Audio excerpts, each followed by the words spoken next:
لا يا جورج، انا عاوز احط الداون بيمنت بتاعي وعاوز اشوف الدنيا ماشيه ازاي. انا عندي حبه كاش وعندي حبه في 401k وعندي حبه في بنوك مختلفه، في استثمارات، في حاجات كلام من ده.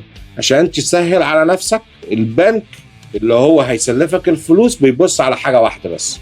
ايه هي يا جورج؟ ان هي عاوزين اخر شهرين.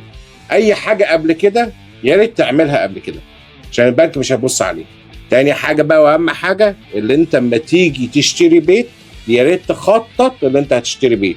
ازاي بقى هتخطط تشتري بيت؟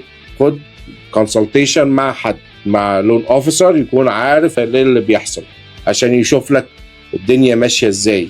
صعب قوي اليومين دول ان انت تخش للاندر رايتر ويجي لك ريجكشن.